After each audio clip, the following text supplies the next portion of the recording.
Hello everyone, welcome to our channel Isc Steno. We are starting the passage at speed of 100 words per minute. Start.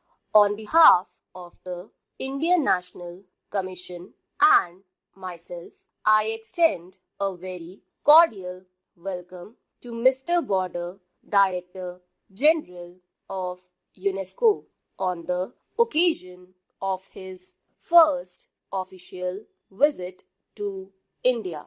The welcome is greater as we have been expecting him since last year, and the disappointment felt at his inability to fulfill his engagement then has accentuated our pleasure in finding him in our midst today. We welcome him not only because he is the Director General of UNESCO, but also because of the personal contribution he has made both before and since he assumed that office towards the furtherance of peace through education. His work in rural adult education in Mexico won the appreciation of discerning critics all over the world. Ever since he assumed office as Director General, he has given a new impetus to the program of fundamental education and the service of underdeveloped areas. I have every hope that his present tour of India, Ceylon and Pakistan will establish closer bonds between UNESCO and these countries and lead to greater efforts in the cause of education for peace and unity. UNESCO is one of the specialized agencies of UNO which was established to achieve international unity and peace. We must, however, confess that world unity on the political plane is still a distant goal.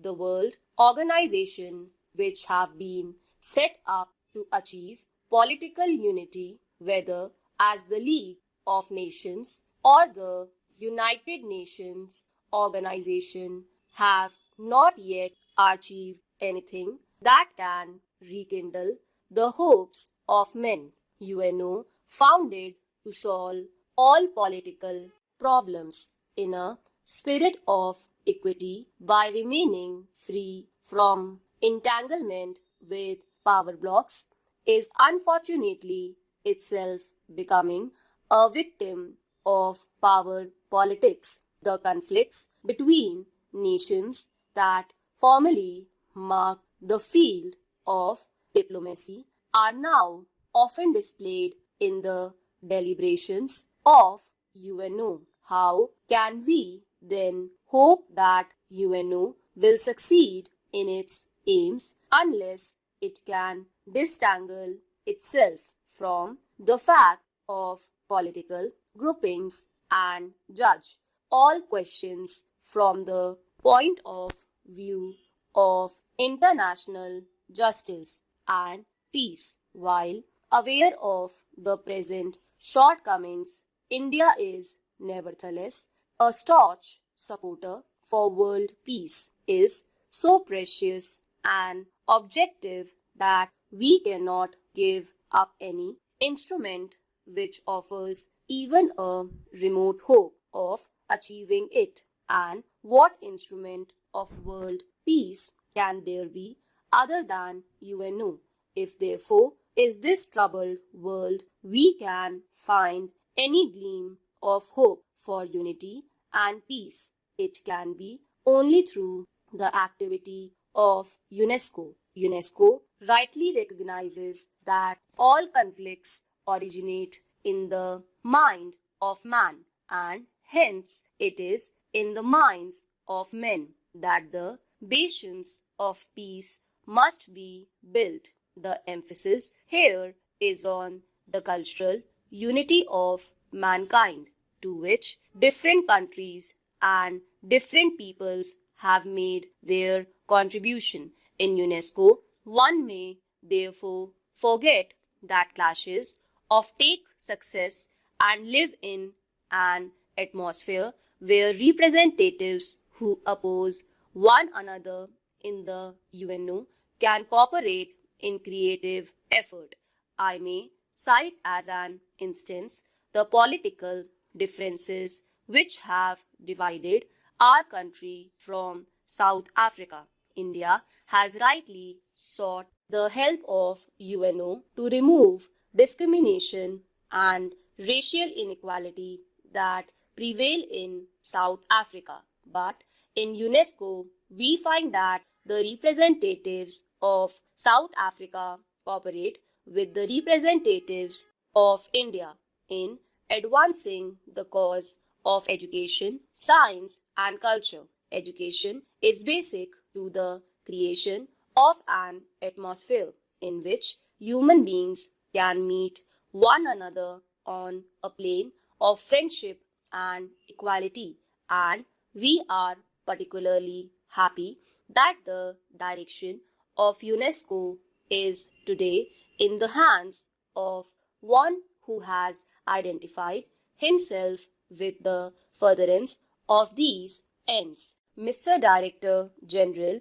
you will perhaps agree with me that man and woman of the present generation have been brought up in an atmosphere of such national exclusiveness that they cannot be expected to achieve world unity and world citizenship easily. They have been trained to think on lines which make it difficult to transcend the limitations of race, class, or nationality. If, therefore, we are to achieve world unity, and all agree that without such unity, the future of man is dark, all our efforts must be concentrated to educate the future generations for world citizenship.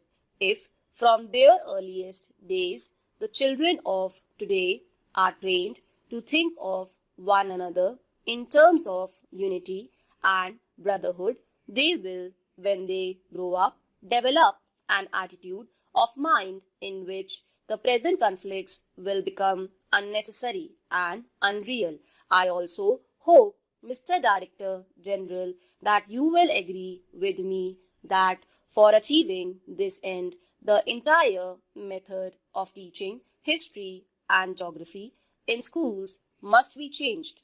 Till this has been done, there can be no hope of achieving a real unity of purpose among the peoples of the world.